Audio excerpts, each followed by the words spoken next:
Community is everything. We're proud to support ours.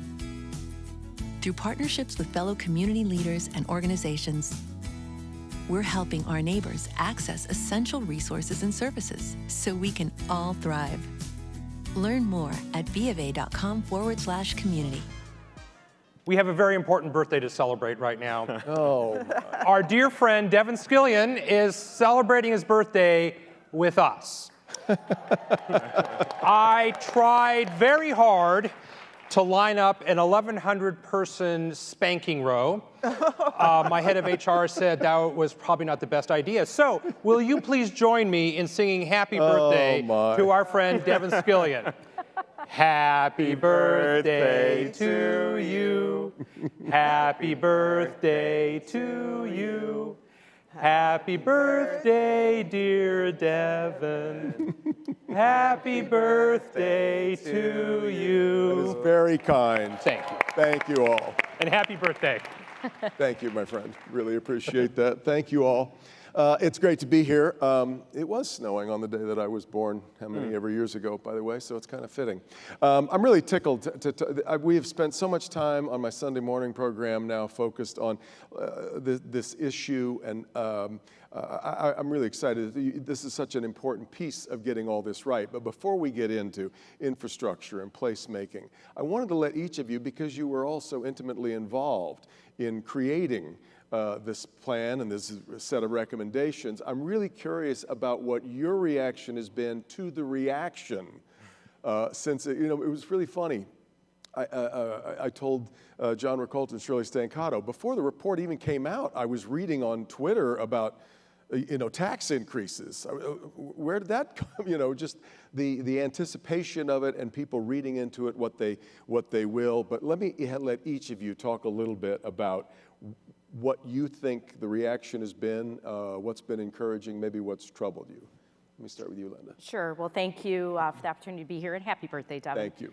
Yeah, look, as a member of the council, I would first start by saying, look, the data is staggering, just in terms of our state, our population, in almost every category. And personally, I think that was eye-opening for me. And I do think, as they often say, first you have to define the problem, define the crisis. And so I do think events like this give us that opportunity to sort of focus on, what are the problems that our state is facing? Because they're deep, they're structural, and they're going to take decades and decades for us to turn it around. These are not overnight solutions. We're not going to, basically turn the Queen Mary around in the back parking lot. I mean, these are deep, deep, long-term issues. Look, I think there's a lot of people that wanted, all of the, what are the recommendations around taxes? I think fundamentally so they could attack it, they could discredit it, they could undermine it before it even got any momentum. Yeah. So from my perspective, look, there's no way the council, with the limited amount of time that we had the opportunity, the data, the expertise, quite frankly, to dig into, kind of what is the broader solution status to how we make the structural changes that are necessary. So from my perspective, look, I think it's a great start. I think we have to become unified in terms of the problems that the state is facing. And no different, running a company as a CEO, what's our vision for the future and what's our strategy as to how we're going to get there? And, but first we have to start with defining the problem, and that's where I feel like we're at. And I think the more that we can keep the conversation focused on what is the problem, then I think we'd have more opportunity to bring everybody together to solve it. Unity seems key to all of this, and it is something that seems to be in short supply right now in American discourse, right? Give me your thoughts about your reaction to the reaction. My reaction to the reaction. I echo the same sentiments around unity and everyone rowing in the same direction, identifying the problem, but so many brilliant minds across sectors really coming together to start the conversation. And again, not solving it overnight, but a true commitment to working together to come up with solutions. And you saw that both folks from both sides of the aisle were there putting in hours, really being thoughtful about how can we make cities thrive, but also rural areas thrive. How do we attract talent and how do we retain talent? Yeah. And so I think that entire comprehensive approach to the conversation is a good place for us to be now, and I am truly proud of the work that we did together. But I am surrounded by pro-Michigan, pro-Detroit people, and so my cadre, my circle of folks are excited to see that the Growing Together Michigan Council was stood up, but also where it can go. Yeah. Terry, how about you? Well, as a Michigan native, I also know that in Michigan, we've always grown births over deaths. And unfortunately, the last couple of years, that has not been the case. So on this council, I got to be the co-chair of Regine Buford, who's at Central. So I have to give her a little shout out because she did a great job. We had a lot of meetings on our subcommittee. We had a very diverse group of folks from all across Michigan, all different perspectives. And so we spent a lot of time talking about a lot of things. And as someone who's lived and worked in Michigan all my life, one of the things we talked about not only is placemaking, but how we can do things to collaborate together. For example, I used to serve on a planning commission in my younger days, and one of the problems you have with local communities, their master plans are old. And we need to get those updated, and we need to change things from industrial, commercial, residential over here and merge them together. Because now people want to live, work, and play all in the same place. So we have to look at all these master plans and also look at the communities working together. So when we give out these grants and loans and what we do from the state of Michigan with all this money that we utilize in our state, we need to give incentives for the township to work with the city and the city to work with the county. And we have to do that. I mean, all of us have been down a county road and all of a sudden it stops. Well, you're in another county, so they didn't pave it, right? Yep. I hear some laughter. So that's what we need to do. Now, when you talk about the money aspect of it, we didn't deal with that so much. We tried to deal with issues that we could work together on that wouldn't cost anything, just about collaboration, and again, these master plans. If you talk about each community, it's hard to do a master plan redo. But if you could give them some resources from the state to do that and help them put together a new community, that really helps. We also talked about water and those issues and working together, the sewer and the water, because we have flooding in Michigan, you've probably noticed. And it's not getting better with our archaic systems that have been around forever. So a lot of those types of things we talk about, and that's things you can do right now and right today. Yeah. Aiden, lastly, your Yeah, absolutely. I feel as a young professional and student as well, much of my feedback gathering process has been anchored in the youth. And according to the youth, at least anecdotally, it was an outstandingly positive experience to have these sort of tenets of experience and hope be represented in these documents. I think as we talk about the associated cost and or taxes that would be involved with this, hypothetically, of course, for the youth, the sort of feedback and approaches, this is critical. This is urgent. This is the difference between me staying here in the state and moving out to California or New York or whatever. Yep. There are numerous university students who have reached out to me to say that unless something changes soon, quickly, now, preferably, I'm going to Chicago. It's almost a joke amongst my peers and many of our young people in this room that, you know, every other person you know is jumping ship post-grad, and we need that talent. But I also think a really important point to emphasize is that I've also received feedback that although that I and many of ourselves are anchoring these experiences in the youth and maintaining that talent and also garnering additional young folks to come to our great state, also, our seniors, they want to have walkable cities. They want to have density. They want to have activities. They want to have, you know, the ease of access of transportation. Even as we think about how just gorgeous this state is, driving can be cumbersome to go from the top to the very bottom. And so I think that that's important as well, that there's a real diversity of perspectives that are pleading with us to make very big structural, substantive changes now, today. And I think that this is a wonderful first step in that direction. I hope so. What I'd like us to spend our time on is trying to knock down what we think are some of the biggest challenges that are in front of us to do this. Linda, one of them to me is that we're trying to create, you talk about how long-term this is. That's part of the problem, isn't it? Because it's the old thing about if you put a frog in a pot of boiling water, he jumps right out, but if you slowly turn up the heat, you cook him. Right.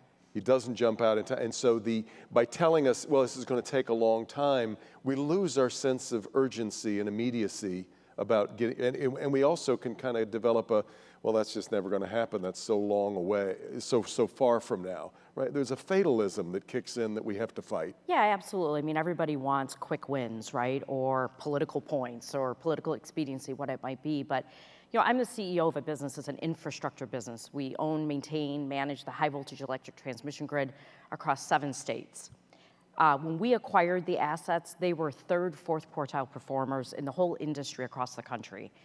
And through, you know, a long-term plan, steady investment, it took 20 years, but we've moved the performance of that grid and those assets to be top quartile and in some cases top decile. So it takes a long-term commitment. It takes everybody to be unified. You have to know where you're going, how you're gonna get there, how you're gonna measure yourself. And, you know, and I think in terms of the, you know, the council's work, I see it exactly the same way. You know, this is a, you know, we have to have a vision, a strategy, how are we gonna measure our progress, and we have to continue to be dedicated because we're not gonna see results overnight. Yeah. It is gonna take the better part of decades for us to turn the ship around. But that's okay. I think if we're all aligned in terms of where we're going and how we're gonna get there, that we can see that we can show, right, as we're trying to attract economic development, other employers to our state, we can show them our blueprint for change. And we can show them the results and the improvements and the measurements along the way. Well, we can get bogged down in the places where we disagree, like fighting over how quick we should be moving to electrification, say, of vehicles. But where we should all agree, I think, is the need for a robust grid. Think about everything that you plug in at your house now every day to charge that you didn't do that 10, 20 years ago. So maybe trying to focus on where we do have common interests, right, rather than defining ourselves by our divisions. Absolutely. I mean, and you know, and obviously infrastructure, right? Infrastructure is the backbone of your economy. Yeah. We, you know, the only time, you know, when it doesn't work is when we squeal or we raise our hand or we pick up the phone. Look, our infrastructure is broken, right? But if we want to have, you know, livable communities, attract employers, attract future workers, get people to stay, you know, infrastructure is a critical component of the communities that we work and live in. And, you know, we have to be able to solve those issues, and they can't be, right? We all want to be proud and passionate about where we work and live. And when you live in a community that's broken, has broken infrastructure, you're not proud or passionate. You want to leave. And so we need to turn that around. And I think, you know, having sort of the 3 legs of the stool focused on improvements in education, how do we attract employments and job, and how do we have attractive places where we work? Yep. And infrastructure is an important part of that. That's what's going to bring us all back together in terms of the common vision, where we're going and how we're going to get there. Ryan, you spend a lot of time thinking about the kind of places that make life, you know, more attractive and more special. But I know that you also want to focus not just on place making, but place keeping. That's correct. Which is an extraordinary issue in an old city like Detroit, right? Yeah. So I'll talk a little bit about that. And I really do want to push back on the notion that if something takes a long time, it's not worth pursuing. I think about downtown a decade ago, pre-Little Caesars. I wouldn't say that it wasn't worth pursuing, just harder to pursue, but go ahead. I think about the area in which we developed, the District Detroit, and how much progress has been made there and how much progress there is still to make. But just 2 weeks ago, we had a ribbon cutting or the groundbreaking for the University of Michigan Center for Innovation. Yep. That is along the Woodward Corridor with Wayne State. You've got Grand Valley. You've got so many academic institutions lining Woodward and really rowing in the same direction as we heard on the last panel. Yeah. But when it comes to placemaking and placekeeping, right, you're talking about Detroit, a city that is old, but it is a city with a soul. And I have to know on the former speaker that was up here, Ashok, his story about deeply connecting with this city and seeing himself here and being a part of the community, the fabric of it. While I believe it is critically important for us to attract talent from the outside, I also am so passionate about that same story being relatable to a 4th grader over at Chrysler Elementary. You know, early exposure to the tech world was a part of his story. So how do we create the funnel where we're bringing people in and we're also making sure that people stay, it's by giving them a sense of deep pride, celebrating the history, the culture, the region, the individuals that make a place so special. And I think that is where the term placekeeping really takes root, because it's honoring that legacy of those who have stayed during every economic downturn, but also welcoming in and pursuing relentless progress at the same time. And so I don't see it as mutually exclusive, and I think that's really the mission of the council, is to do more than one thing, that we can, if we work together, we can tackle this really big issue in a significant way. It is terrible that we've gotten to a point where it feels to some as a win-lose proposition rather than a win-win, that, you know, we watch, in fact, what's happening in Corktown is really interesting right now. We've had, obviously, Corktown has changed dramatically in a short period of time. The train station is the epicenter of what's happening there, and you got some Corktown residents looking around going, what happened? So to that point, we're gonna have a seat theme here, your three-leg stool. I would say typically development is a three-leg stool in the sense of the developer, architecture and design, and construction. Yeah. You know, that's really how you change a skyline. I would challenge that and say it's really four legs to that stool, and you start with community. You start that conversation, that dialogue early, and you get that buy-in, and you say, what is special to you? What makes this part of the neighborhood so significant? And then that's when you pursue the rest of it, so that you truly do have a place that people want to come. And so that is the true hallmark of successful development, is the utilization of it. And when people feel a part of it, they will utilize it. Terry, it's interesting, a second ago you mentioned live, work, and play. And this, I think, is another one of the dilemmas that we have arrived at. We are trying to make these long-term plans. I couldn't have told you 5 years ago that this is what the world would look like today, because I couldn't have predicted the impact of the pandemic. Live, work, and play. I know people need places to live and places to play. We're trying to figure out if they still need a place to work, or if that's just going to happen to be where they live, or maybe even where they play. But this is a huge conundrum in trying to figure out city planning, community planning as we move forward, especially with a long-term view toward growing our population. No doubt. But I do think, and I heard one of our other speakers earlier today talk about bringing people back to the office. They do want to come back and work together. It may look different, and it may look different in your life. When you have kids, it may look different than when your kids leave and when you're at the office. But I got to share a little story here. My husband and I bought a condo downtown Grand Rapids, and I was in the building with a couple of 20-something in the elevator. And they were complaining because she couldn't take her bike to work that day because she had to go to one of the other sites of the company, so she had to drive her car. And the other young man just looked at her and go, yeah, I know. And I was trying not to laugh here, thinking about when I used to drive hours to get to work. So that was very important to them. Now, in Grand Rapids, of course, we have the river that goes through town. And so on one side is the city, and the other side is industrial. So she worked at an industrial place across the river, but she could bring her bike.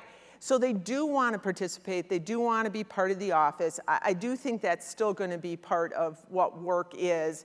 But then again, we're downtown Grand Rapids. The Gerald R. Ford Museum's there. The park is right there. The bars, the restaurants, all of that is right downtown, which is why my husband and I like to be downtown too.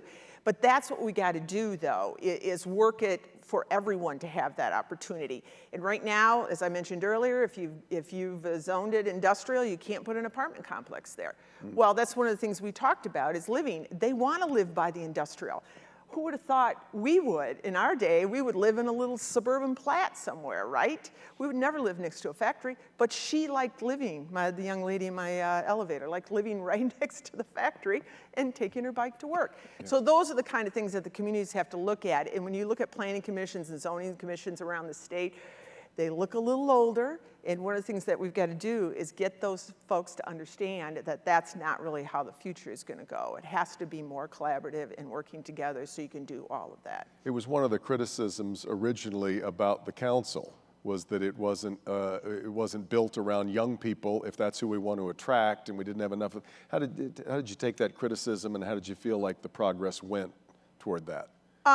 Well, you know, we had a lot of input. There is no doubt. There was a lot of folks that went from one side to the next, and also too a little bit about you know, gentrification and how some of the neighborhoods are getting older and the older people aren't moving out now. In fact, one of the things that's happened now is that people are staying and buying bigger houses so the grandkids can come visit them at their house.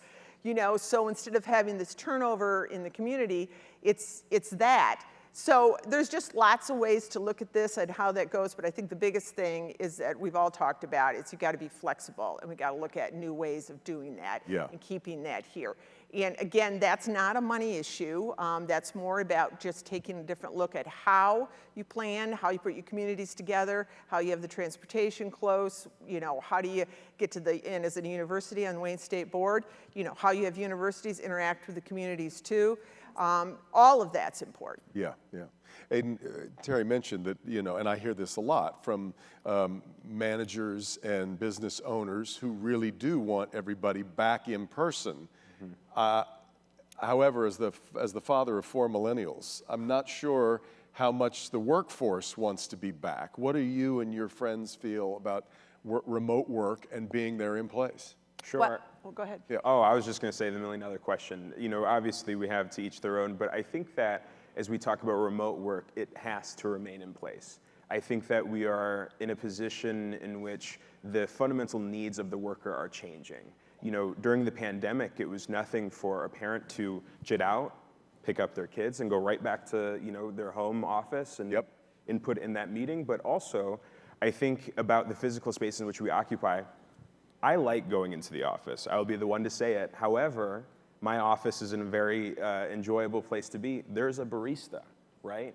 So I think that there is room, of course. We have to have a place in which our offices are built with community in mind. Right. And as we talk about what can we immediately do in order to make the changes that we need in Michigan, there are some archaic, old, tired zoning laws that would prohibit the very thing that I'm describing, in which, you know, there's an office space on the bottom and then there's an apartment on top. That sort of mixed use building is something that we need within our communities as well. And so I think as we talk about what the future of work looks like, we're also very much in a place to where, you know, there is a global pandemic and there will continue to be for quite some time. The world is changing in which our health needs are even in a place in which we need to be considering moving forward. Yeah, and to kind of go on that, my husband and I also have a place in Orlando, and what I've noticed now in the new buildings, office buildings, they all have, you know, coffee and places to get something right on the first floor. Right? And that's really what we're talking about, is making sure that you have a place to work that people want to come to. Yes. You know, that's important. There's a responsibility on the employers that we have too to try and be as attractive as they can. But Aiden, the other thing, and this will move us into what we do about transportation and the infrastructure that requires, there's a lot of young people who have no desire nowadays to own a car. Sure. Foreign to me, who, you know, camping out at the DMV the night of my 16th birthday, ready to get in there the next morning. But living in a place like Detroit without a car is a real challenge, no matter where you work. So how do we now, and it's not like this is the first time we've ever talked about mass transit. Good gosh, even among with this group, how many times have we talked about this? And this brings us to the next big problem, which is something that I call the abominable no men. The answer is no. No matter what your question is, when it comes to something truly revolutionary and real change. And that has been, we have really developed a fatalism around mass transit in Michigan over the years. We just get this, we're a car city, we're a car state, we're just not interested. Well, that's going to be at our own peril now, isn't it? Yeah, absolutely, I think so. It's quite frustrating for me, because when we talk about building these dense, walkable cities that hold a robust set of activities, and we talk about the placemaking efforts going on in Detroit and around our city, that does not mean removing cars. It just means adding supplementary means of transportation, you know, in which our citizens can enjoy. I'll use my own example. You know, growing up as a low-income youth, you know, owning a car, if we were able to do it at the time, was quite costly. It was so much of a chore. And there were frequently moments in which I was walking, literally hours. There were moments in which I wanted to use busing, but perhaps, you know, even the associated affordability, but also just the means, the lack of investment made it prohibitive to do so. Yeah. And so when I think about the young person who's currently burdened with inflation and all sorts of things that come with being a young person today, when there's this sort of looming thought of I may never own a home, I can barely afford this car, using this sort of public means of infrastructure is something that can really make a true difference. When I ask people why they're leaving Michigan, the topmost answer is either opportunity or that public transit piece. And so to that snowman, that no man, you know, rather, I would say that this is something that we are able to add to our arsenal of transportation right now. We're not necessarily looking to fundamentally remove cars from the state of Michigan. We'll always have cars in the state of Michigan, and we're of course thankful, but I think this is an area in which we're able to add, and that is something that I want to be very clear about. Yeah. I really wish I could have taken the train here. That would have been quite easy. I was stuck in traffic We've for quite some talked time. about it for a long time, what a difference maker it would be with a stop at the airport in between, a train between here and Ann Arbor. Yeah. Well, we've got about 5 minutes left. I'll let each of you talk about, if you could pick one thing that you find most actionable, that you'd like us to get to work on today, that you think is, because if we can start to show success, then, you know, success breeds success, right? So maybe, Linda, give me what you think, if you were going to pull the fire alarm and get to work on one thing right now, what would it be? Yeah, I think for me it'd be on education. Yeah. Our future is in our children, both in terms of retaining them here as well as attracting them here. Yeah. And we all think our own local school is amazing and is great, and we love our kids' teachers. But when you look at educational attainment rates in this state, they are deplorable. And it is a structural, systemic issue, and our kids are the ones that are bearing the brunt of it. And that's ultimately, why the state is in the shape it's in. Yeah. So for me, I would say first and foremost, we have got to make the structural and systemic reforms necessary to our education system. Yeah. Our kids deserve it, and it truly is the future. They are the ones, we talk about the 20, 30 years of systemic change the recommendations entail. It's those kids that are going to carry it forward, Yeah. and we need to make the investment in them today. Hard to argue with that, Ryan. I would say workforce. I would say jobs. As we all know, good jobs change lives. They change families, which affects the children in the household. If parents are working, they are able to, put food on the table and pour into those children and support that academic endeavor. And I think for me, it is making sure that our workforce stays on pace with the knowledge economy. Are we retooling our workforce for the jobs of the future? Are we investing in job training? So for me, that is my fire alarm. When we get our workforce up and running, particularly in this region, I think that's a game changer for families as a whole. Yeah, which ties back to us figuring out the future of work, too. Yeah, really critical. Terry? Yeah, I would go back to the master plan, and I'm going to say two things, and that's collaboration, is that zoning and planning has to change locally, and also, two, you have to collaborate from the state with the locals. We have a lot of different governments in Michigan, and people talk about consolidating governments. No, don't consolidate the governments. Consolidate the money, consolidate the plans, and have them work together. And money talks. You don't think we have too many, because we have so many counties and so many school districts? Does that not seem like No, redundancy? work together. Local control is very important because every Yes. community is different. But if you have the resources at the state to collaborate with sewer, with water, with underground, with roads together, they can consolidate that. We'll have a better connected system and get from place to place, and it will work with everyone to come together. And Aiden? For me, it's absolutely multimodal transportation, from bike lanes to high-speed rail. If I could snap my fingers, I would have done many things, by now for the great state of Michigan. But I do really think, as we discuss of what makes Michigan different from these other states, It's gorgeous. We do have these infrastructure placements. We have the talent. We have the ability to be in that sort of point of inspiration for us. But we literally need to get around the state to do that.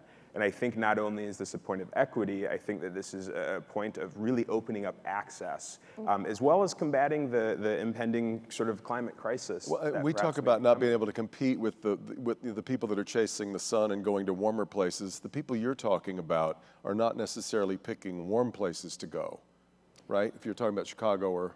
Absolutely. It's, you know, when we talk about chasing the sun, I think that California is really and perhaps Austin, Texas are the places that folks most talk about. But absolutely, Chicago is a place that people are moving. I really do hate to bring up Ohio, but Columbus is an area. Akron is an area. No, don't do that. And some people might laugh, but the data is absolutely there. People are buying homes very, very rapidly. Young people are as well. So I really do think that we don't need to chase the sun. Maybe need to chase the ski hills or something. There you go. Ryan, you wanted to make a point? No, just in closing, just that you get more in Michigan. And I think that's not something that we're saying enough to the folks who are going to Chicago.